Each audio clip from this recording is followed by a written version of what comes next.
Hi, welcome everybody. Independent learning tech analyst John Lay here of Talented Learning with special guest NetExam LMS founder and CEO Brett Strauss with another Talented Learning Customer Ed Nugget. Brett, welcome and thanks for joining me today. Hey, John, appreciate the invite. All right. Well, I founded this podcast to provide ongoing short format customer education LMS advice, best practices, and perspectives from the world's foremost customer education experts on both the vendor and the practitioner side. Our learning nuggets are designed to provide actionable value to customer education LMS buyers, sellers, and practitioners. Today, Brett and I are going to talk about the three most important ROI metrics for customer education LMS program. Brett and listeners, as you know, much of customer education movement is all about measurement and providing value to the business, real business measurable value. Unlike employee LMS deployments, which are very hard to measure, you can give your employees a leadership program, but it's really hard to tell whether you're selling more or less because of that. But in customer education, measurement is easy. You just compare trained and untrained customers and how they react in the business in different metrics, how they renew their contracts, contact support, number of times they contact support or interact with your company in a million different ways.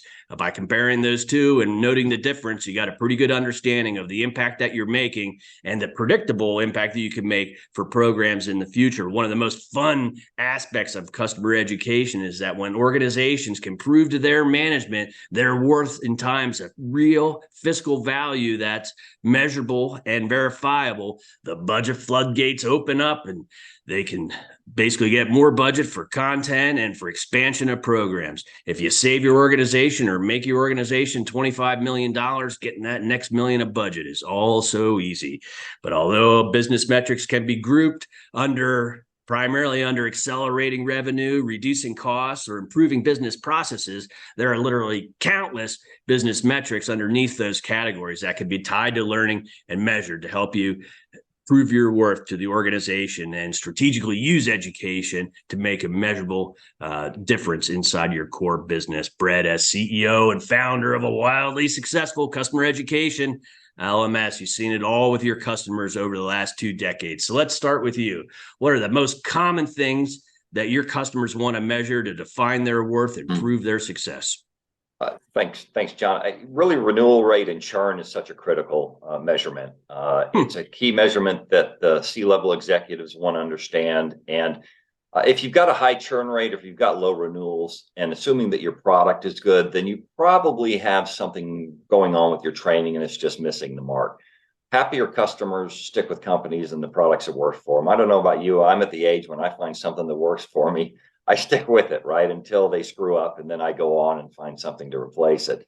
So keeping them happy creates a much more long-term relationship with that customer, even beyond the product they own today. It's much more affordable to keep a customer than it is to try and get a new customer. So if you keep them happy, then you actually can have a longer relationship with them. If your training's good and you have a really high turnover rate, then you might want to take a closer look at your product. It might not be the training that's the problem.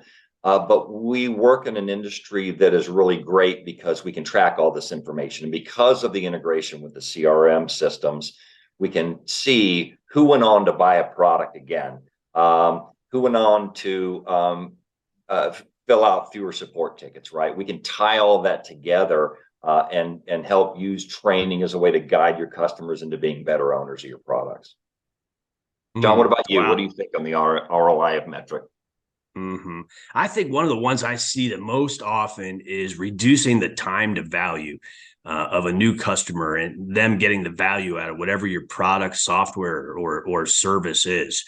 And the reason that's important is that the quicker that a buying organization can see the value, can see it working, the reason why they bought it in the first place of using your products and services, the more likely they are to be a happy customer and to renew and to grow over time.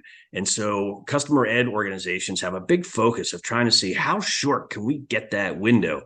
You know, back in the olden days, not so long ago, Brett, at the beginning of our career, you had to send a trainer out and, get everybody out of the field and put them and train your big customers that way to use it. That would elongate that time to them seeing value to weeks or months sometimes. And now what customer ed organizations do is they want to use the LMS, targeted adaptive learning, for the different roles of the different types of users that are going to be, working with your products and services, and provide them just what they need to get them going, and then provide that contextual help. So organizations are focusing on trying to see how short they can make that time to value until the customer is fully up and running and successful on their products and services. What do you think? What's the third one? What is a third one? Support reduction. Yeah. You really do want to help ease the support system by getting the knowledge and information to the customers. Well-run education program should help you support or reduce those support costs, right? You can even analyze the pattern in the support calls and come up with training to address those issues. If you start to get more calls related to certain issues, you can push out training to alleviate those and make those available to your customers. Every time a support ticket's created, every time the support phone is ringing, you have to spend money to answer that and to address that. And on top of that, you probably have an unhappy customer that you want to turn around and make them happy. That's effort and that's cost. And it's a ding in your pocketbook and it's a ding in your reputation. So you want to try and head that off by putting the knowledge in the hands of the end users. If you can push that training out, you can probably beat them to the support ticket, right? By giving that information to them. At the end of the day, you aren't just saving money. You're having a customer with less frustration, which means they're going to be happy. Anything you can do to support that is going to help make that a much more longer term relationship, and you're going to get so much more out of the customer as far as upselling new products. Yeah, and it ties directly back to the old reduction of churn as being a super smart business strategy for all organizations. Well, there you have it, folks. According to us self-declared customer education experts, those are our three most important and most commonly measured ROI metrics for customer education initiatives. And they were reducing churn, keeping that customer turnover to a minimum, reducing the time to value to your customers are up and ready and making progress on your solution and your products and services. And of course, to reduce the support calls and touch points for both cost benefits and reduction of churn purposes. Those three things, if you're measuring them in your customer ed organization, you're with the large majority of organizations that we know. But if you're measuring other things that are more important to you, we'd love to know about it. So put it in the comments below so we continue to expand our thinking and help others in our customer education community. Brett, a special thanks to you for joining us and sharing your wisdom today. Thanks for joining us on the show. I appreciate your time. All right. It was a pleasure to have you here, and you can find more information about the NetExam Customer LMS solution at netexam.com. Listeners and watchers, thanks for tuning in to another episode. We really appreciate it, and we hope to see you on the next Customer Learning Education Nugget. You can find more of our fiercely independent customer ed education or learning tech education and advice and analysis at talentedlearning.com. If you enjoyed today's episode, want to show your support, please like, share, and comment below.